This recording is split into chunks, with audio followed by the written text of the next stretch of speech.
setia Tuhan. Sampai selama-lamanya Engkau setia. Terima kasih untuk kasih setiamu kepada kami semua. Dan ajar kami Tuhan untuk mengerti Tuhan semua rahasia kerinduanmu untuk kami semua. Terima kasih Tuhan. Sebentar lagi kami mau mendengarkan kebenaran firman-Mu. Tundukkan kami Tuhan. Tuhan lembutkan tanah hati kami semua. Dalam nama Tuhan Yesus Kristus, kami berdoa dan mengucap syukur. Dalam nama Tuhan Yesus Kristus kami berdoa. Haleluya. Amin. Hari ini saya mau berbicara tentang kembali kepada kasih dan panggilan Tuhan. Mari kita buka firman Tuhan di dalam Kejadian 28. Kejadian 28. Kejadian 28 ayat yang ke-10. Maka Yakub berangkat dari Beersheba dan pergi ke Haran. Ia sampai di sebuah tempat dan bermalam di situ karena matahari telah terbenam. Ia mengambil sebuah batu terletak di tempat itu, dipakainya sebagai alas kepala, lalu membaringkan dirinya ke tempat itu. Maka bermimpilah ia, bumi ada didirikan sebuah tangga yang berujung sampai di langit. Dan tampaklah malaikat-malaikat Allah turun naik di tangga itu. Berdirilah Tuhan di sampingnya dan berfirman, Akulah Tuhan Allah Abraham nenekmu dan Allah Ishak. Tanah tempat engkau berbaring ini akan kuberikan kepadamu dan kepada keturunanmu. Dan keturunanmu akan menjadi seperti debu tanah banyaknya. Engkau akan mengembang ke sebelah timur, barat, utara, dan selatan. Olehmu serta keturunanmu semua kaum di muka bumi ini akan mendapat berkat. Sesungguhnya aku akan menyertai engkau dan aku akan melindungi engkau kemanapun kau pergi. Dan aku akan membawa engkau kembali ke negeri ini sebab aku tidak akan meninggalkan engkau. Melainkan apa yang tetap melakukan apa yang kujanjikan kepadamu. Ketika Yakub bangun dari tidurnya, berkatalah ia, sesungguhnya Tuhan di tempat ini dan aku tidak mengetahuinya. Ia takut dan berkata, alangkah dahsyatnya tempat ini. Ini tidak lain dari rumah Allah, pintu gerbang sorga. Kemudian harinya pagi-pagi Yakub mengambil sebatu yang dipakainya sebagai alas kepala. Mendirikan itu menjadi tugu dan menuang minyak di atasnya. Ia menamai tempat itu Betel. Dahulu kota itu Luz. Lalu bernasarlah Yakub, jika Allah akan menyertai dan melindungi aku di jalan yang kutempuh ini, memberikan kepadaku roti untuk dimakan, dipakai untuk dipakai, sehingga aku selamat kembali ke rumah ayahku, maka Tuhan akan menjadi Allahku. Dan batu yang kudirikan sebagai tugu ini akan menjadi rumah Allah. Dan segala sesuatu yang kau berikan kepadaku akan selalu ku persembahkan 1/10 kepadamu. Sidang jemaat yang dikasihi, Yakub mengalami sesuatu yang luar biasa. Ia mengalami perjumpaan yang sangat indah di tempat yang dia namakan Betel, atau itu disebut juga dengan rumah Allah. Tetapi yang menarik di sini, kita pun sering mengalami peristiwa perjumpaan dengan Tuhan. Di kamar kita, di gereja, di retreat. Tetapi seringkali juga kita mengingkari panggilan dan kasih Tuhan di dalam hidup kita. Saya kira ketika Yakub di Betel berjumpa, mengalami perjumpaan dengan luar biasa, ia menjadi orang yang nurut kepada Tuhan. Ia menjadi orang yang setia kepada Tuhan. Tetapi kalau sidang jemaat perhatikan, Daud ini sebenarnya suka lari dari rencana Tuhan. Ia suka memakai ide dan pertimbangan dan hikmat pribadi ketimbang memakai firman Tuhan sebagai penuntun di dalam hidupnya. Oleh karena itu Anda bisa melihat di dalam Kejadian 28 sampai 35, sebenarnya Yakub ini lari beberapa kali dari panggilan dan rencana Tuhan. Kita melihat di Kejadian 31. perikopnya Yakub lari meninggalkan Laban. Kita melihat di dalam Kejadian 33, Yakub berbalik kembali dengan Esau. Kita melihat di Kejadian 33 ayat 22, Yakub bergumul dengan Tuhan. Kita melihat di Kejadian 33 ayat 20, ia mendirikan mezbah di situ dan dinamainya Allah Israel ialah Allah. Yakub mendirikan mezbah buat keluarganya, buat seisi bangsanya, tapi ia sendiri tidak ambil bagian di dalam mezbah itu. Kita menyuruh orang untuk berdoa, membuat mezbah keluarga, ngajari orang untuk berdoa dan membuat mezbah keluarga, tapi kita sendiri tidak ikut bagian di dalam mezbah itu. Kita menyuruh orang untuk berdoa kepada Tuhan, punya persekutuan dengan Tuhan, tetapi kita tidak ikut ambil bagian di dalam mezbah itu. Kalau di masa kini seperti beginilah. Kamu mendirikan KTB, kelompok tumbuh bersama, kamu mendirikan kelompok-kelompok kecil. Ada apa? Oh, suaranya. Ini suara saya serak, Mbak. Seperti itu. Kesalahan bukan pada mic-nya karena suara saya memang serak.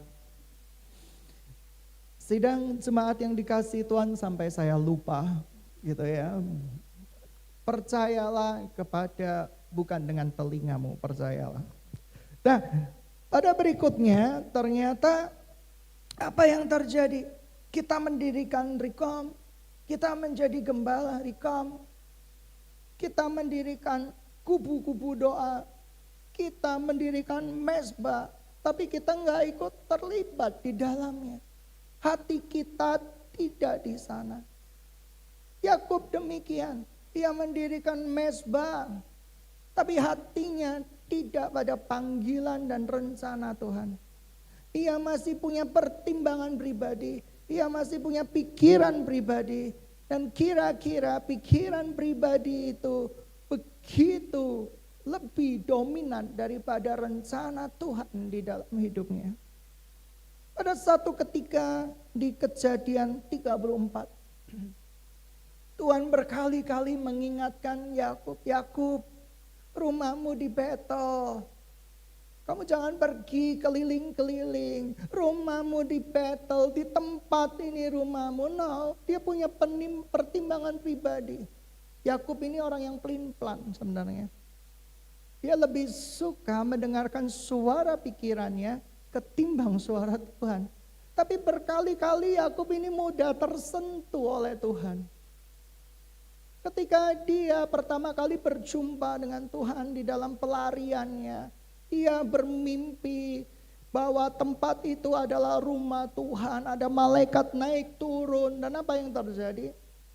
Harusnya peristiwa itu mengubahkan hidupnya.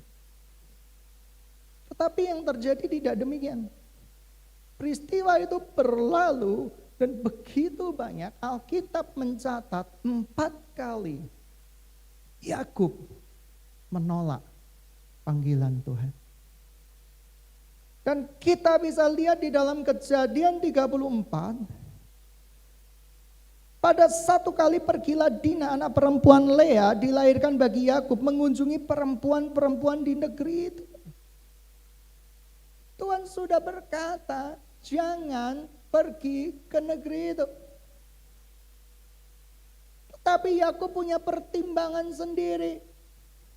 Mungkin negeri itu lebih populer, negeri itu lebih menarik pikirannya, negeri itu lebih menarik hatinya.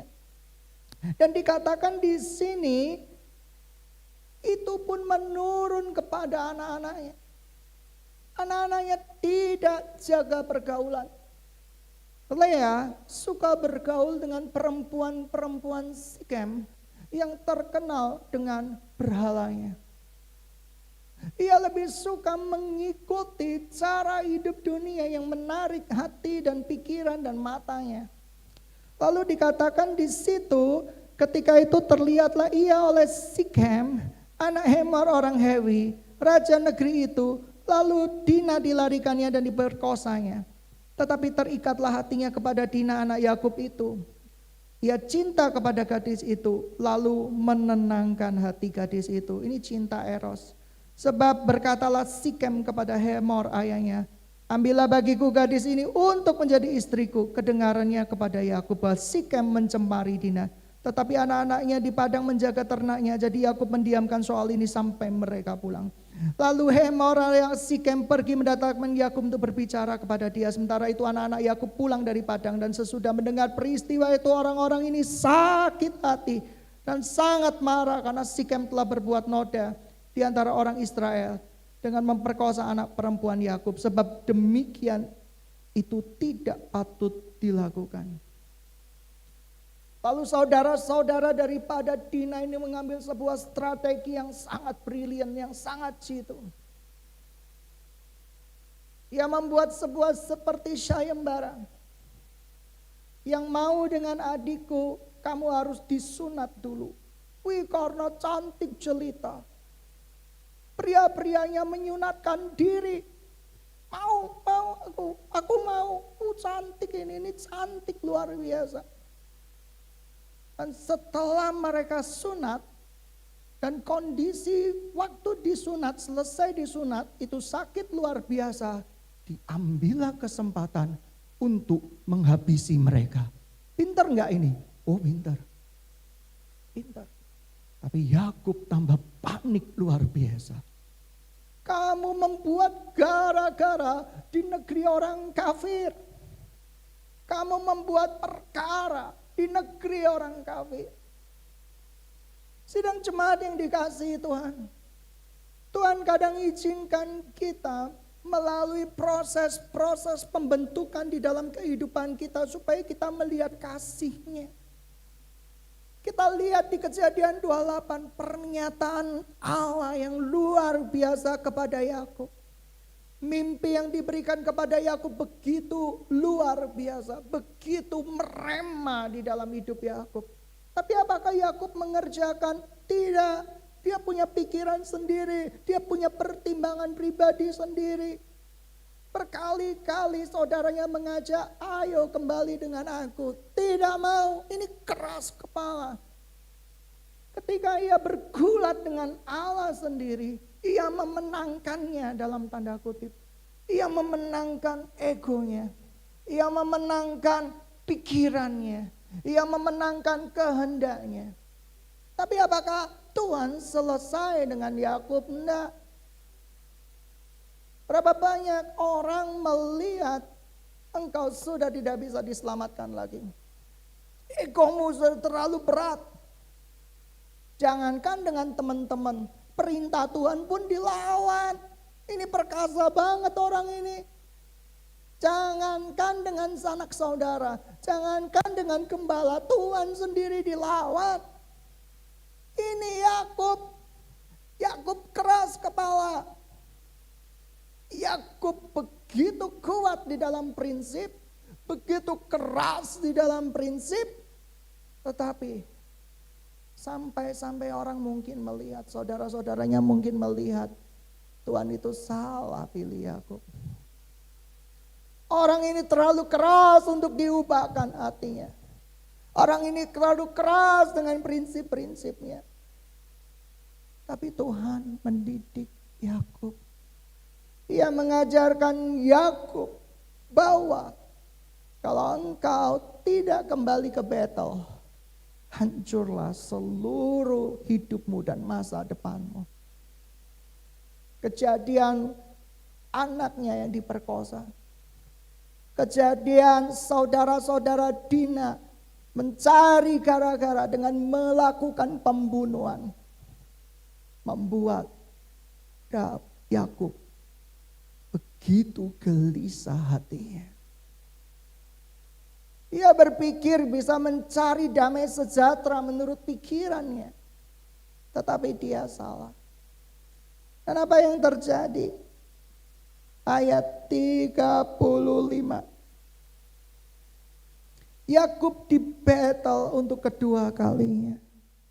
Allah berfirman kepada Yakub, bersiaplah, pergilah ke Betel, tinggallah di situ. Sekali lagi, tinggallah di situ. Buatlah di situ mezbah bagi Allah yang telah menampakkan diri kepadamu ketika engkau lari dari Esau kakakmu.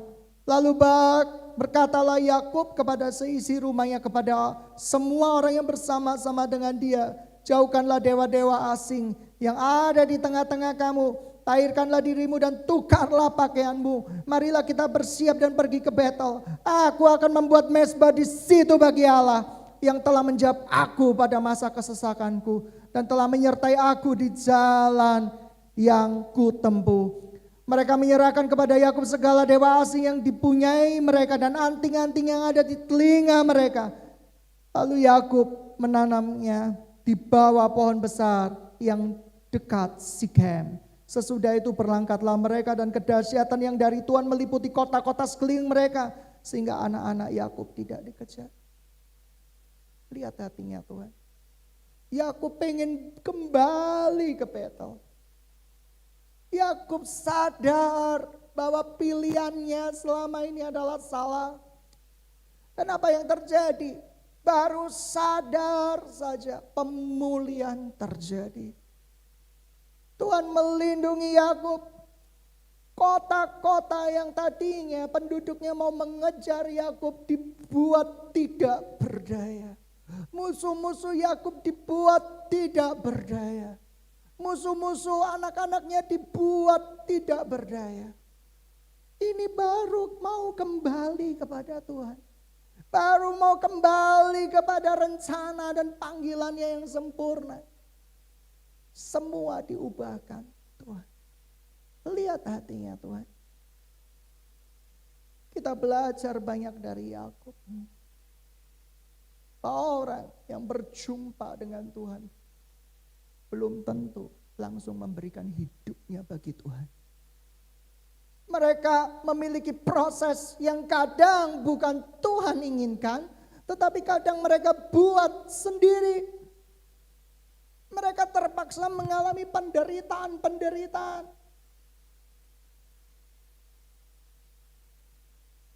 Seringkali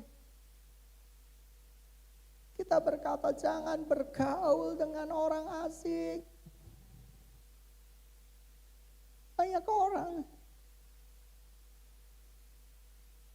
ketika menerima anak kelompok tumbuh bersama. Anak kelompok tumbuh bersamanya tidak percaya pada gembalanya. Yang doktrinnya aneh, yang doktrinnya sesat, yang doktrinnya abu-abu, dan kita percaya begitu saja. Tanpa sadar, dia seperti serigala mengajak gembalanya, KTB-nya, untuk mengikuti racun-racun pikirannya. Dan gembala-gembala kelompok tumbuh bersama yang hatinya juga sudah bimbang dari awalnya, tidak bersungguh-sungguh dari awalnya, termakan hasutannya. Sidang jemaat yang dikasihi Tuhan. Saya kemarin semalam-malaman bergumul sama Tuhan. Tuhan, kita punya begitu banyak orang-orang yang memiliki potensi bermasalah. Kalau di perusahaan itu ada tes psikologi. Anaknya ini bisa kerja sama enggak? Di sekolah Alkitab Anda diajari pelajaran psikologi. Kira-kira anak ini bisa diajak kerja sama enggak? Bisa bekerja sama dengan tim enggak? Ini potensial membocorkan rahasia perusahaan tidak. Ketika kami menerima karyawan, ketika beberapa sahabat-sahabat kami menerima karyawan, mereka melakukan tes psikologi pada karyawannya. Lalu hasil resultnya berbunyi, jangan diterima. Orang ini bocor mulut, bahasanya ya, tidak bisa menjaga rahasia. Lalu apakah rumah Tuhan seperti itu? Saya berpikir, saya bergumul semalam-malaman, Tuhan, saya sudah tahu itu potensi bahaya. Saya sudah tahu akhirnya seperti ini. Ngapain saya berikan semua tenaga saya, hidup saya, totalitas saya, buat orang-orang yang akhir hidupnya seperti itu. Buat orang-orang yang kita sudah tahu dari awal potensi-potensi bermasalahnya. Saya tidak habis pikir. Kemarin malam saya berdoa buat satu keluarga, sahabat kita, teman kita yang ayahnya sakit. Saya bergumul luar biasa buat mereka. Saya tertidur, saya bergumul lagi. Dan ketika saya terbangun, saya sedang bermimpi. Saya bermimpi Yudas. Yudas masuk di dalam malam mimpi saya. Saya melihat sebuah adegan yang luar biasa. Bagaimana awal Tuhan Yesus memilih Yudas. Tahu nggak Tuhan Yesus bahwa Yudas akan berkhianat? Tahu pakai banget. Lalu kenapa Tuhan Yesus tetap pakai Yudas, tetap pilih Yudas? Itu yang saya nggak tahu. Tapi dari mimpi kemarin saya tahu persis tentang hatinya Tuhan buat kita semua. Ketika Tuhan Yesus memilih Yudas, tahu nggak Tuhan Yesus Yudas bakal jual dia? Tahu. Tapi kenapa Tuhan Yesus tetap pilih dia jadi muridnya? Tahu nggak kamu bahwa ketika Yudas itu akan menjual Tuhan Yesus, Tuhan Yesus tahu, tapi Tuhan Yesus tetap memilih mengurapi kaki Yudas, membasuh kaki Yudas. Kenapa demikian? Ketika saya terbangun, saya menangis. Saya minta maaf sama Tuhan. Saya sudah hampir melakukan hal yang bodoh. Saya sudah berusaha untuk memilih-milih ini yang berpotensi bermasalah, ini yang tidak berpotensi bermasalah. Tetapi saya tidak memahami hatinya Tuhan. Kasih Tuhan itu luar biasa. Saya nggak tahu kenapa. Kenapa Tuhan Yesus sudah tahu ini Yudas bakal khianati, tetapi tetap layani. Tetap berdoa buat Yudas. Tetap basuh kakinya Yudas. Saya nggak pernah tahu itu. Saya nggak pernah bisa bayangkan. Jikalau engkau mendapat karunia dari Tuhan, kau tahu anak muridmu, anak bimbingmu besok akan bunuh kamu. Kira-kira kamu singkirkan dari awal tidak? Singkirkan. Tapi hatinya Tuhan luar biasa. Oleh karena itu Tuhan berkata pagi-pagi, kembali ke hati dan panggilanku yang semula. Tetap layani aku. Tetap mengasihi aku. Sekalipun engkau ditolak karena aku. Engkau tidak bisa memilih-milih mana yang kau layani. Oh ini Petrus, oh ini Andreas, orang imut banget ini. Kamu tidak bisa. Kau harus melayani semua orang yang patut dilayani. Bahkan termasuk Yudas sekalipun. Mengapa? Karena kasih lebih besar daripada semua pertimbangan manusia. Untuk memahami kasih Tuhan itu seperti apa. Walaupun Yudas bad ending. Tetapi lihatlah. Kalau Tuhan Yesus tahu cara mengasihi Yudas. Dan Tuhan berkata bahwa kita harus mencontoh dia. Kasih sekalipun itu berat. Kasih sekalipun kau tahu kau akan dilukai. Kasih sekalipun kau tahu kasih itu tidak mungkin kembali kepadamu. Sidang jemaat yang dikasih Tuhan. Hari-hari ini begitu banyak anak Tuhan yang mengalami krisis iman. Bagi mereka battle rumah Tuhan, battle itu sudah sangat-sangat jauh. Hari-hari ini begitu banyak anak-anak Tuhan berkata, aku itu sudah sampah. Aku udah buat dosa banyak kali. Aku udah banyak diingetin tentang perjanjian Tuhan. Balik lagi. Tapi saya mau kasih tahu, Yakub 4 kali diingatkan Tuhan. Yakub 4 kali Tuhan berbicara kepada dia. Dan kasih Tuhan luar biasa yang terakhir kalinya. Yakub membuat keputusan besar. Orang boleh nyinyirin Yakub. Allah buat keputusan besar setelah ketimpa masalah. Ya jelas. Itu mah lambe netizen. Itu mah lambe orang-orang. Tapi bagi Tuhan keputusannya untuk meninggalkan semua mimpi-mimpinya. Keputusannya untuk meninggalkan semua egonya. Semua yang dianggap baik itu menjadi begitu berkenan di hadapan Tuhan. Dan jangankan dia sudah mendirikan Betel. Sebelum mendirikan Betel, Tuhan memulihkan hidupnya Yakub. Tuhan melindungi Yakub dan seluruh keluarganya. Yakub dipulihkan, anak-anaknya dipulihkan. Terpujilah nama Tuhan. Sidang jemaat yang dikasihi Tuhan, kembali ke Yudas. Tahu enggak Tuhan bahwa Petrus bakal menyangkali dia? Tahu. Tahu enggak Tuhan bahwa Petrus akan menyangkali dia sebanyak 3 kali, lebih dari tahu. Tetapi kenapa Tuhan memakai Petrus?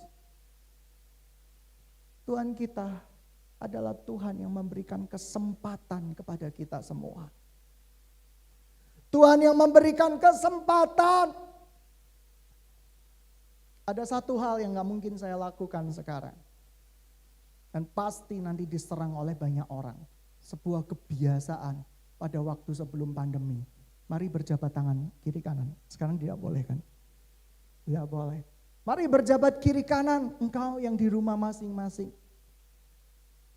Bahwa perkara-perkara Tuhan. Alkitab mencatat bahwa nantinya anak-anak Tuhan akan melakukan perkara-perkara yang jauh lebih hebat, jauh lebih heran daripada dia. Ketika Tuhan sedang beracara di dalam hidupmu, jangan takut tersesat. Sebab gembalamu tidak akan pernah membiarkan engkau tersesat. Gembala agungmu tidak akan pernah membiarkan engkau tersesat. Satu kali, karena begitu banyak penipuan, karena begitu banyak rekayasa, karena begitu banyak cerita-cerita dusta, begitu banyak kesaksian-kesaksian palsu di dunia kita. Begitu banyak nabi-nabi palsu. Kita menjadi freeze. Kita menjadi begitu takut. Kita begitu menjadi gak bisa bergerak. Takut kalau sesat. Takut kalau salah. Apakah gembala agung kita? Ketika hati kita sungguh-sungguh buat dia. Ketika kita percaya kepada dia. Apakah dia akan membiarkan diri kita disesatkan semudah itu? Tidak. Selama kita memegang teguh kebenaran firman Tuhan. Sola Scriptura. Sebagai sebuah dasar untuk melihat fenomena-fenomena yang terjadi selama ini benar atau tidak. Saya percaya kita gak akan disesatkan. Sebab sola gracia, kemurahan Tuhan akan hidup di dalam hidup kita. Sidang jemaat yang dikasihi Tuhan. Panggilan Tuhan itu spesifik. Panggilan Tuhan itu murni. Bukan karena lingkungan. Kalau gerejanya sedang khotbah misi, berkobar, pingin misi. Yes, ini panggilanku. Oh, bukan itu. Battle Tuhan itu enggak kayak gitu. Battle Tuhan itu personal. Antara engkau dengan Tuhan. Dan kau tahu itu panggilan Tuhan. Hati kecilmu tahu itu panggilan Tuhan. Bukan karena gereja sedang melakukan bulan misi, tiba-tiba hatimu tergerak. Oh, itu karena masa banyak. Bulan kegerahan, tiba-tiba engkau kegerahan, kepingin memenangkan begitu banyak jiwa. Itu dikompor-komporin, my friend. Itu dikompor-komporin. Itu bukan panggilan Tuhan secara spesifik di dalam hidupmu. Tapi ketika engkau berjumpa dengan battle-nya Tuhan, semua berubah.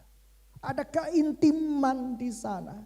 Ada sebuah rahasia yang orang lain tidak ketahui, tetapi engkau tahu Tuhan sedang memanggilmu di sana. Bahkan suamimu tidak tahu, istrimu tidak tahu, pacarmu tidak tahu, tapi engkau sendiri dengan Tuhan yang mengetahuinya. Hari ini Kejadian 28 sampai 35 mengingatkan kita betapa Allah kita adalah Allah yang setia berpegang teguh pada perjanjiannya.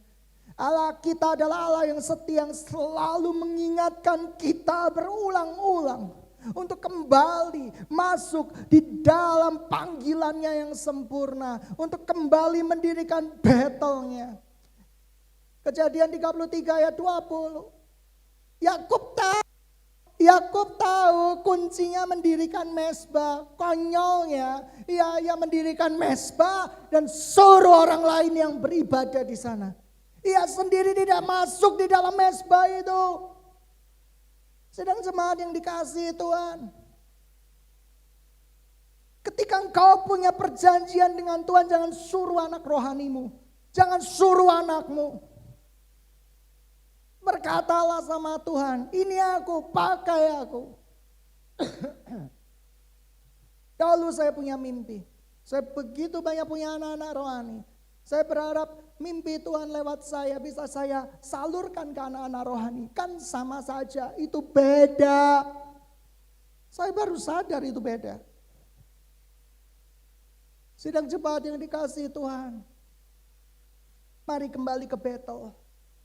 Kembali ke rumah Tuhan. Aku sudah di gereja kok, aku sudah beribadah di gereja. No. Betel adalah mezbah yang dibangun karena keintiman. Mezbah yang ketika Tuhan bicara, kau tidak bisa berkutik lagi. Mezbah di mana ketika Tuhan berbicara, kau tidak bisa menolak lagi. Ketika Tuhan berbicara pada saya, mengapa hatimu sudah menjadi beku? Enggak Tuhan, enggak bisa.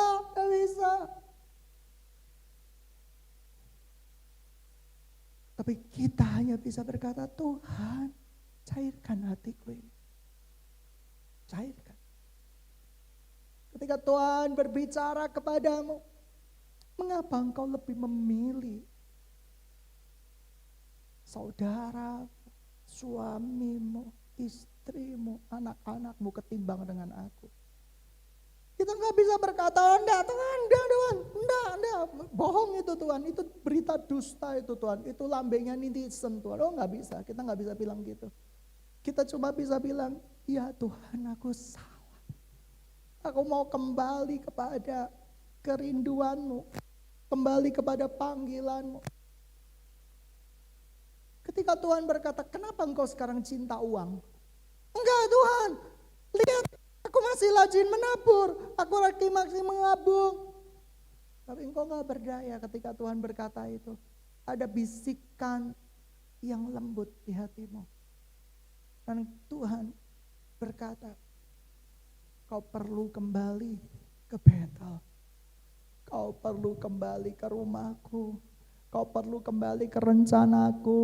Kau perlu kembali kepada mimpi-mimpiku. Kau perlu kembali kepada gairahmu yang semula. Kau perlu kembali kepada semua yang kuberikan pada awalnya. Tidak ada yang terlambat. 4 kali loh Yakub dipanggil Tuhan. Dan kamu pikir itu durasinya bulanan, tidak, durasinya tahunan, my friend, sahabat. Tapi Tuhan setia. Tuhan setia. Kembali kepada panggilan Tuhan. kembali ke rumah Tuhan, Betelnya Tuhan. Yang kedua, kembali kepada kasih-Nya Tuhan. Pada hari-hari yang begitu banyak penipuan, begitu banyak kisah-kisah perjumpaan yang dengan Tuhan yang dipalsukan sedemikian rupa demi mendapat popularitas. Bahkan mungkin orang-orang yang mendapat kesaksian-kesaksian yang palsu tersebut hidupnya jauh lebih rohani daripada anak-anak Tuhan yang rohani sekalipun. Di tengah fenomena-fenomena yang kita nggak bisa membedakan mana yang benar, mana yang salah, jangan pernah takut disesatkan. Takutlah kalau Tuhan sudah meninggalkan hidupmu. Sebab jikalau Tuhan ada di dalam hidupmu, gembalamu nggak akan membiarkanmu tersesat.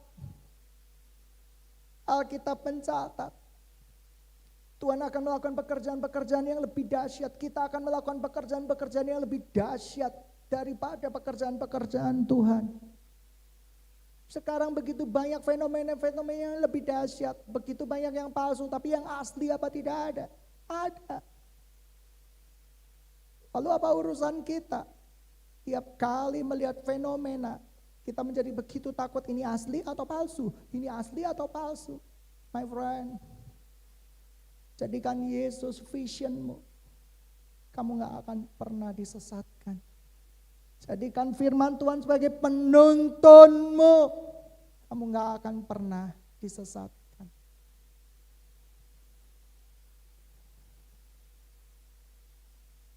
Orang yang sekolah kita pasti tahu.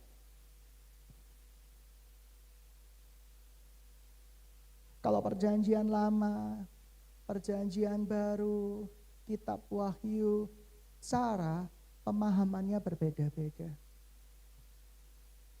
Ada yang ditafsirkan secara hurufiah. Ya saklek, pokoknya hurufnya kayak gini, huruf gini.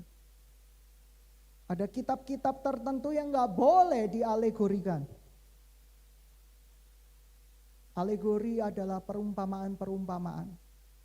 Ada yang pemahaman secara mitic.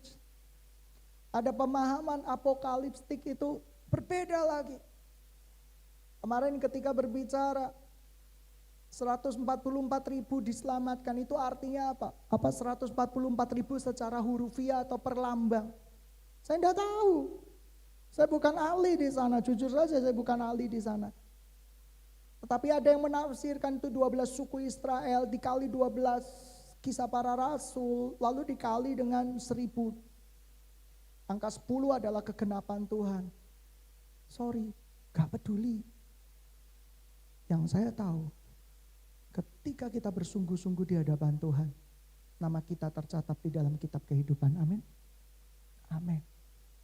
Apakah saya termasuk di dalam 144.000 itu yang datang bersama Tuhan di awan-awan? Mimpi saya. Apakah ketika saya tidak datang sama Tuhan Yesus di awan-awan berarti saya nggak masuk surga? Siapa bilang? Alkitab tidak mencatat seperti itu. Alkitab berkata 144.000 yang bersama-sama dengan Tuhan. Yang pada waktu itu turun. Kita begitu heboh. Kepingin tahu rahasia Alkitab. Tapi kita tidak mau tahu rahasia hatinya Tuhan di dalam hidup kita. Tafsiran orang tidak sempurna. Saya punya buku pegangan Wycliffe, itu tafsiran. Itu pun juga gak sempurna loh, kadang. Ketika saya tahu secara pelajaran Alkitab, sekolah Alkitab bahwa lampu. Perempuan-perempuan membawa lampu-lampu, mempelai. Nah, lampu itu ya lampu beneran, nggak boleh ditafsirkan Roh Kudus, nggak boleh. Minyak ini, ya minyak beneran, nggak boleh dibilang ini Roh Kudus, nggak boleh. Secara pikiran saya tahu, ini kitab nggak boleh dialegorikan, tapi ketika saya baca, ayat ini menjadi begitu hidup di dalam hidup saya. Sedang jemaat yang dikasihi Tuhan. Alkitab berusaha dipahami manusia dengan teori ABCD. Boleh, supaya kita tidak tersesat. Tidak boleh seenak udelnya mengartikan Alkitab. Saya sepakat, saya setuju. Karena banyak orang yang seenaknya mengartikan Alkitab untuk kepentingannya. Tuhan kemarin berbicara pada saya, tidak baik seorang manusia sendiri saja. Tuhan menunjuk kamu, mana ayatnya? Pokoknya direkayasa seenaknya sendiri. Tuhan akan mencurahkan berkat-berkatnya buat kita semua, amin, amin. Padahal ayatnya itu enggak berbicara tentang itu. Saya setuju. Tapi juga ada yang kebablasan. Alkitab ini nggak boleh disentuh. Ini nggak boleh alegori, nggak boleh. Ini nggak boleh hurufiah, nggak boleh. Pokoknya harus gini. Tuhan nggak bisa berbicara kayak gini. My friend, kita bicara itu sama orang-orang di lapangan yang nggak pernah sekolah Alkitab. Ada satu orang bertobat, hanya gara-gara satu ayat. Percaya nggak? Mata ganti mata. Apa maksudnya? Orang awam, itu kisah nyata. Abang yang kerjanya buku-buku bekas, dia baca, dia tanpa sekolah Alkitab, tapi dia baca sebuah ayat yang gak boleh dialegorikan, tetapi di dalam pikirannya penuh dengan alegori, dan dia bertobat. Siapa yang bisa membuat Alkitab itu terkotak-kotak? Enggak bisa. Tapi saya sepakat, Alkitab tidak boleh diterjemahkan secara ngawur. Pasti Anda tahu yang sekolah Alkitab, eksegesis, eisegesis, tidak boleh memasukkan pikiran kita di dalam Alkitab. Semua tahu. Tapi harusnya Alkitab itu berbicara buat dirinya sendiri. Yes, kita sepakat. Tapi ada poin-poin tertentu. Ada kisah-kisah tertentu yang engkau tidak pahami sebagai bentuk kekayaan kedahsyatan Tuhan ketika berbicara kepada umatnya. Batu-batu pun bisa berbicara kok, kalau Tuhan izinkan. Sidang jemaat yang dikasihi Tuhan, maukah engkau kembali kepada panggilan dan kasih Tuhan? Mari para pemain musik bisa maju ke depan.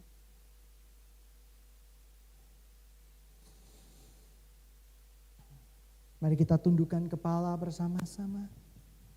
Sidang jemaat yang dikasihi Tuhan dimanapun kau berada.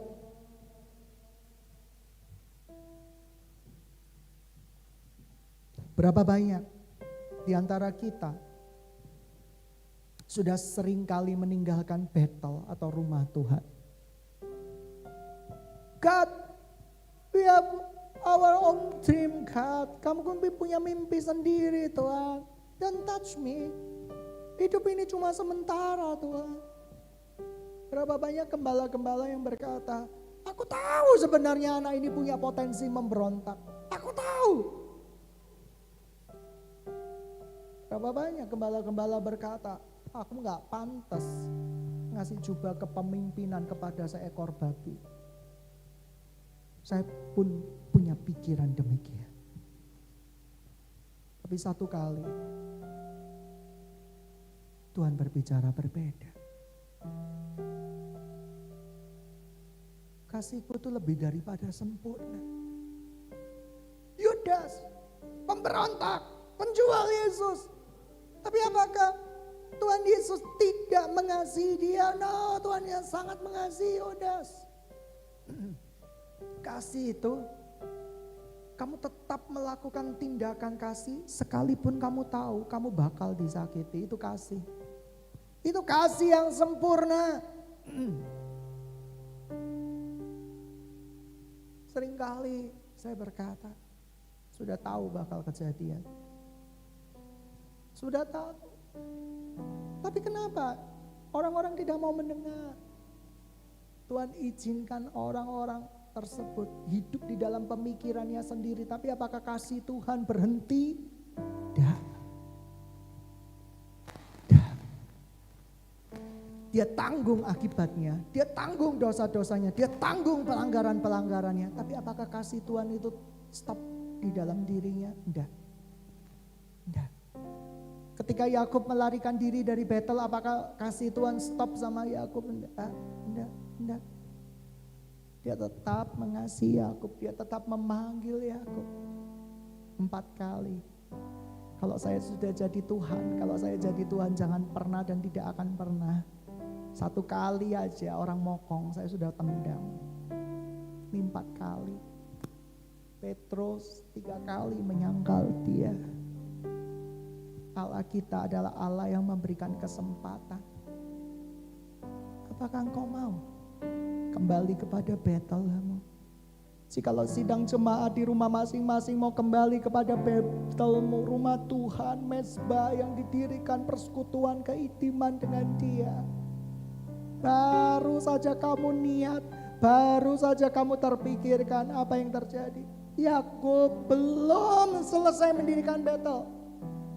Dia hanya membuat sebuah resolusi kepada anak-anaknya. Hai anak-anakku, mari kita pulang, mari kita pergi dari tempat ini. Tinggalkan semua mimpi-mimpi kita, tinggalkan semua kerinduan kita. Kita kembali ke mimpinya Tuhan, kita kembali ke rencana Tuhan. Baru berkata seperti itu, terjadi pemulihan yang luar biasa.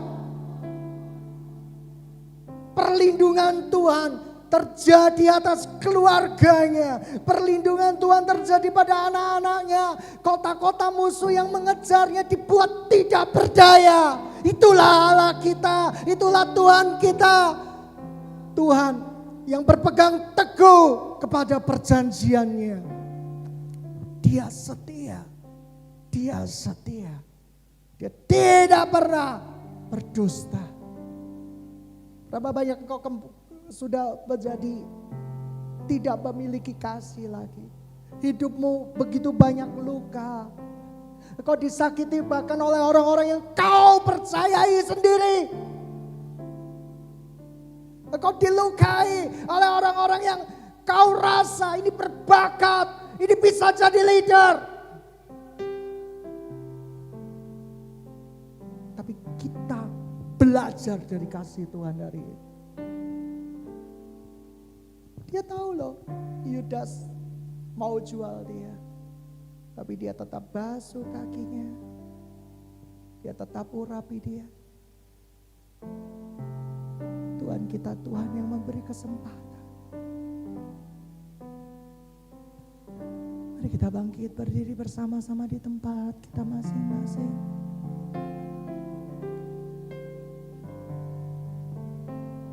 Kau baik Tuhan, Kau baik Tuhan, Kau baik.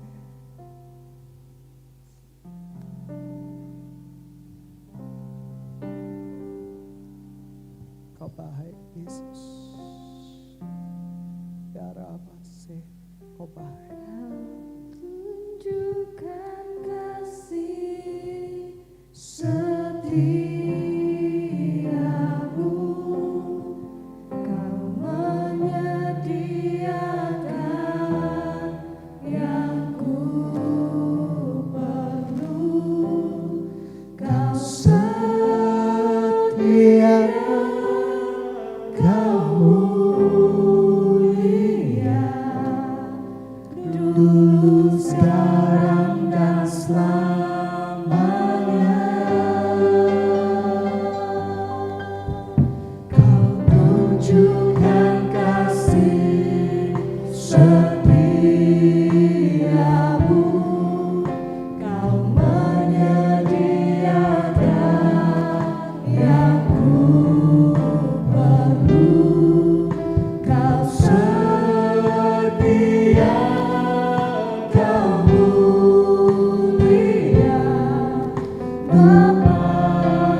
kita angkat bersama-sama tangan kita.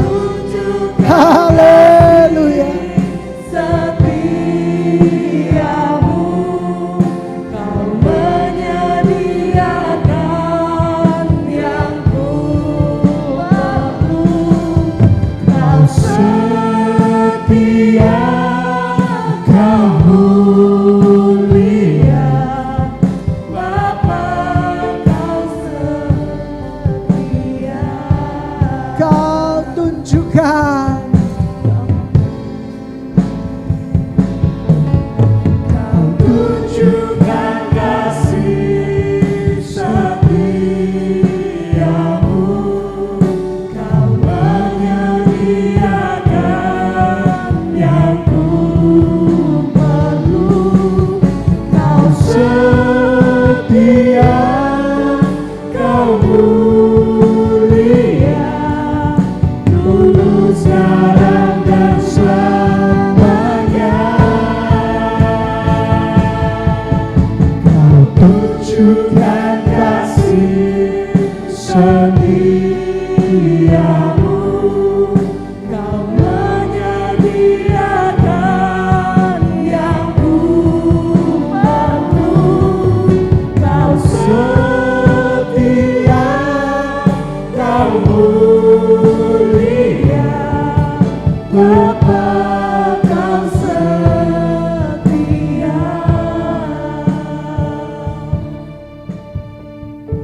sidang jemaat yang dikasihi Tuhan, Allah kita setia.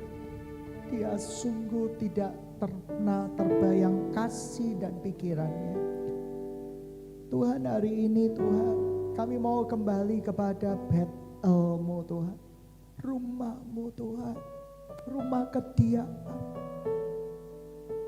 Kami mau membangun kembali mezbah pribadi kami dengan Engkau. Tidak ada satupun yang tahu, hanya Engkau dan saya yang tahu, hanya Engkau dan kami yang tahu Tuhan. Hari ini mau kami bersepakat untuk kembali Tuhan. Kami tidak mau melihat pertimbangan manusia sebagai dasar pemilihan kami. Sebab hati menipu, tapi firman-Mu gak pernah menipu. Tuntunan-Mu gak pernah bersalah di dalam hidup kami Tuhan. Tuhan, ampuni Tuhan, kalau kami meninggalkan hal yang paling dasar. Mungkin kami berlimpah di dalam karunia, berlimpah di dalam talenta, berlimpah dalam segala hal. Tapi mungkin Kau sudah mencela kami karena kami meninggalkan hal yang paling dasar dari kekristenan, yaitu kasih. Ajari kami untuk mengasihi-Mu Tuhan. Ajari kami mengasihi apa yang Kau kasihi Tuhan. Terpujilah nama-Mu Tuhan. Kau baik, Kau baik. Ku pandang wajah-Mu Dan berseru, pertolonganku datang dari-Mu. Peganglah tanganku, jangan lepaskan. Kaulah harapan dalam hidupku. Mari bersama-sama angkat kedua tangan. Pandang wajah-Mu dan berseru,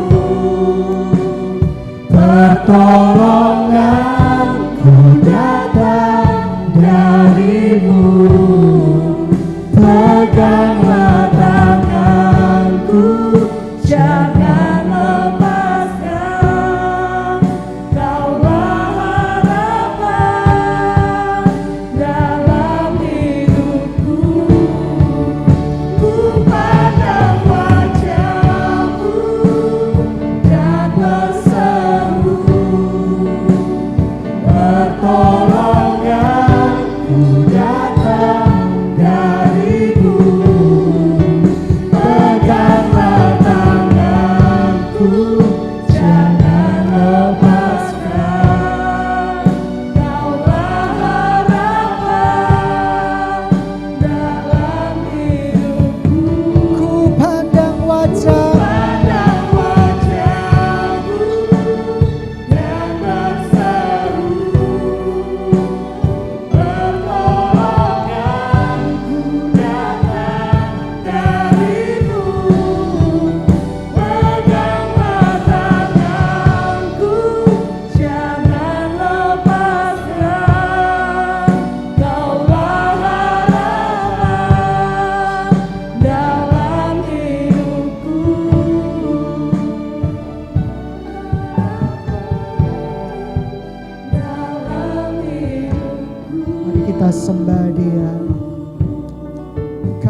worship you, Jesus.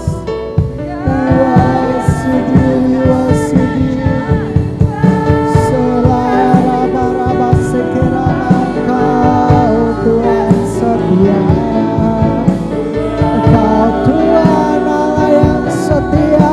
Kau tak pernah tinggalkan perbuatan tangan-Mu.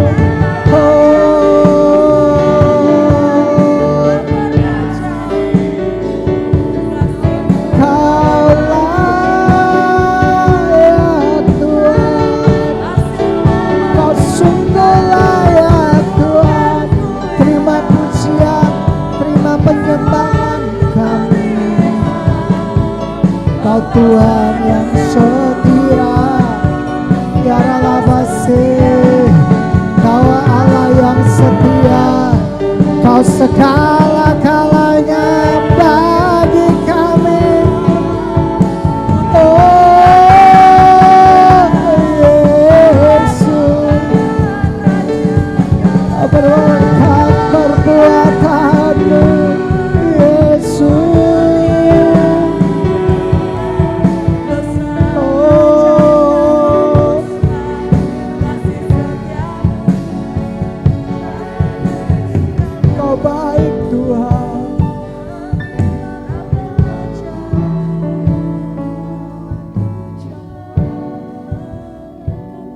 Ya Rabasya, Tuhan, Kau baik Tuhan.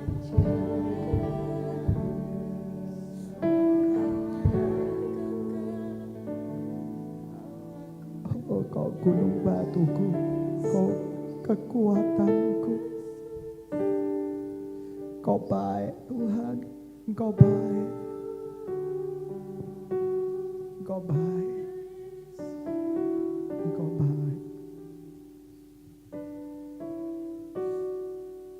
Ujilah aku Tuhan, cobalah aku Tuhan, selidiki hatiku dan hatiku, mataku tertuju padamu. Aku cinta padamu Tuhan. Aku rindu hadirat-Mu Tuhan. Aku ingin selalu dekat padamu, menikmati kehadiran-Mu. Ku nyanyi Hosana, ku nyanyi Hosana bagi Rajaku yang duduk di tahta. Aku muliakan dan ku agungkan, Kaulah yang disembah. Ku nyanyi Hosana, ku nyanyi Hosana bagi Rajaku yang duduk di tahta. Aku muliakan dan ku agungkan, Kaulah yang disembah. Ku nyanyi Hosana, ku nyanyi Hosana, haleluya, bagi Rajaku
Aku cinta padamu Tuhan.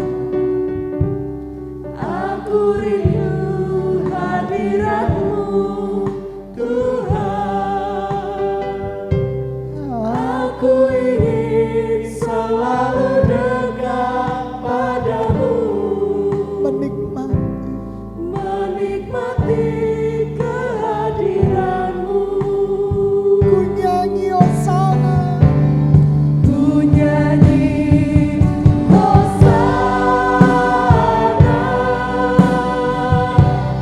bagi Rajaku yang duduk di tahta. Aku Muliakan dan ku agungkan, Kaulah yang disembah. Bersama-sama katakan ku nyanyi Hosana. Hosana Bagi Rajaku yang duduk di tahta. Aku muliakan dan ku agungkan, Kaulah yang disembah. Sekali lagi katakan ku nyanyi Hosana bagi Rajaku. Hosana bagi Rajaku yang duduk di tahta. Aku muliakan dan ku agungkan, Kaulah yang disembah. Kaulah yang disembah. Kaulah yang disembah. Kaulah yang disembah. Kaulah yang disembah.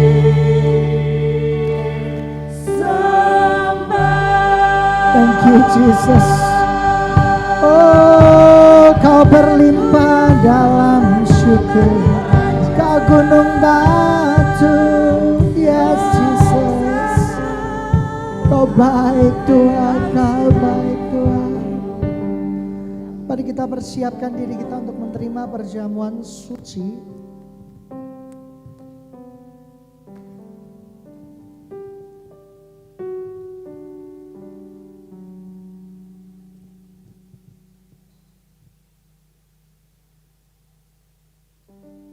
Oh Tuhanku,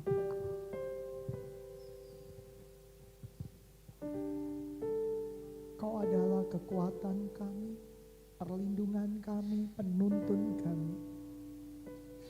Jadilah satu-satunya Tuhan yang berkuasa dalam hidupan kami. Sebab apabila kami jatuh, kami tidak akan tergeletak Tuhan. Kau Tuhan yang memberikan kesempatan pada kami. Kau Tuhan yang memberikan perjanjian kudus-Mu, dan Kau tidak akan melupakan kasih setia-Mu Tuhan. Terima kasih. Sidang Jumat dimanapun kau berada, mari kita mengangkat roti di tangan kita. Bukankah roti yang terpecah-pecah ini adalah persekutuan dengan tubuh Kristus? Mari kita makan sebagai satu kesatuan di dalam tubuh Kristus. Dalam nama Tuhan Yesus Kristus.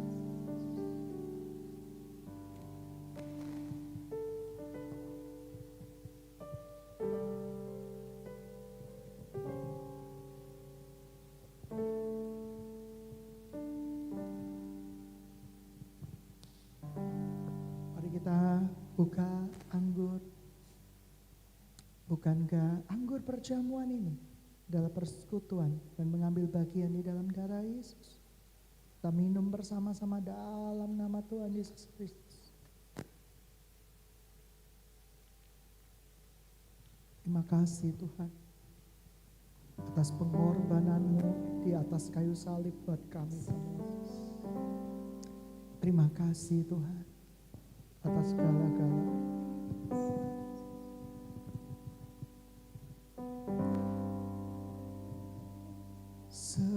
Selain Kau tiada yang lain.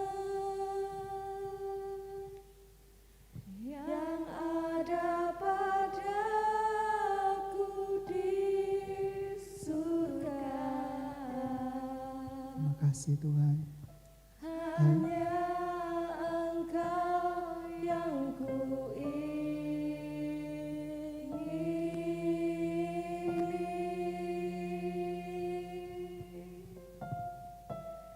sekalipun dagingku Kau baik Jesus. dan hatiku habis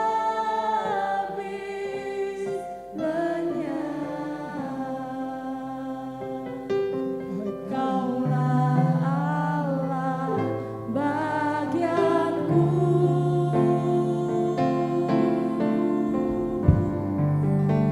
selamanya. Terima kasih Tuhan, Kau baik Tuhan buat kami semua.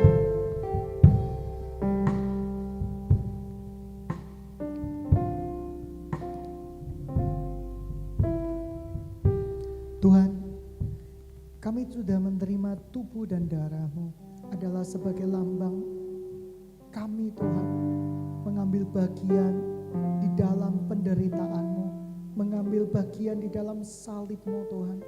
Kami percaya Tuhan, kami percaya Kau adalah Tuhan yang tidak pernah meninggalkan Tuhan. Perbuatan-perbuatan tangan-Mu, Kau adalah Tuhan yang setia. Sidang jemaat dimanapun Kau berada, mari kita berdoa bersama-sama sekarang. Kita memohon kemurahan Tuhan. Tuhan, Kau lihat Tuhan Indonesia, Kau lihat bumi ini Tuhan. Kami percaya tidak ada satupun kejadian yang kebetulan. Kami percaya bencana virus, bencana-bencana yang terjadi semuanya di dalam kedaulatan-Mu yang sempurna. Engkau adalah Allah yang berdaulat.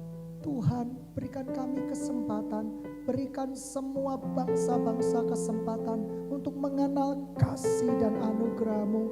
Walau di tengah badai, kami percaya Kau ada. Walaupun di tengah badai kami percaya Engkau nyata Tuhan. Kami percaya Tuhan. Tuhan berikan kekuatan kepada keluarga-keluarga yang sedang mengalami tekanan-tekanan. Baik tekanan perekonomian Tuhan, tekanan-tekanan di dalam keluarga. Permasalahan-permasalahan, pergumulan, sakit, penyakit. Tuhan berkuasa, Tuhan bertata di atas segala-galanya. Dan Kau tidak akan pernah tinggalkan kami semua Tuhan. Kau baik Tuhan, Kau baik Tuhan. Selama-lamanya bagimu Tuhan, selama-lamanya bagimu Tuhan. Terima kasih Tuhan. Terima kasih Tuhan.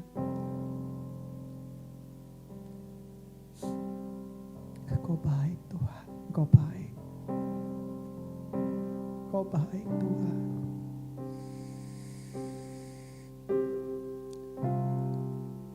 Oh, thank you Jesus. Yesus sayang padaku.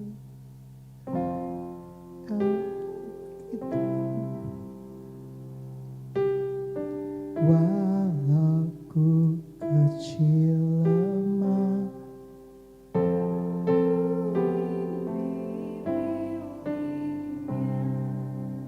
sekali lagi Yesus sayang pada kita, sayang padaku. Alkitab mengajarku, walau ku kecil lemah, aku ini miliknya. Ya Yesus sayang, ya Yesus sayang, ya Yesus sayang, ya Yesus sayang.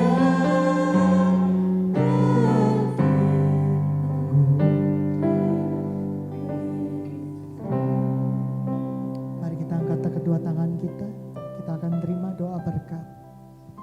Jesus loves me, this I know, for the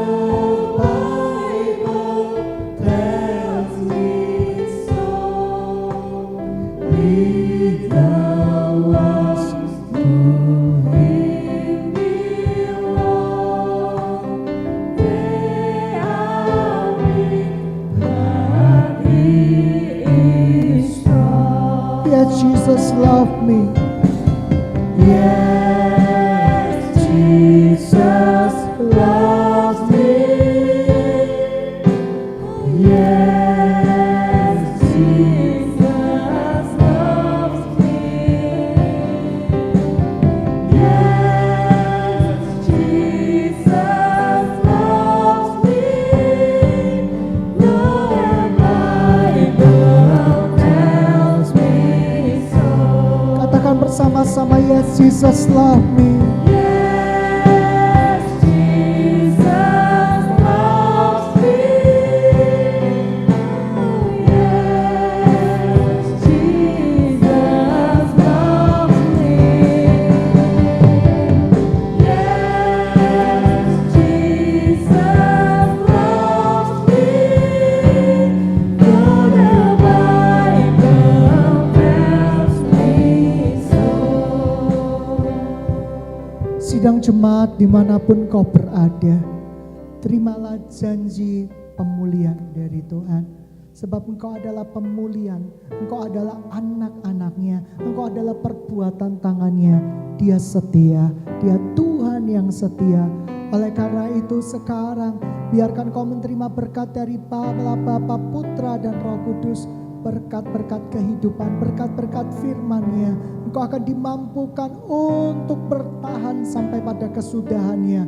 Berkat-berkat untuk memperoleh iman yang teguh bahwa Tuhan kita adalah Tuhan yang setia.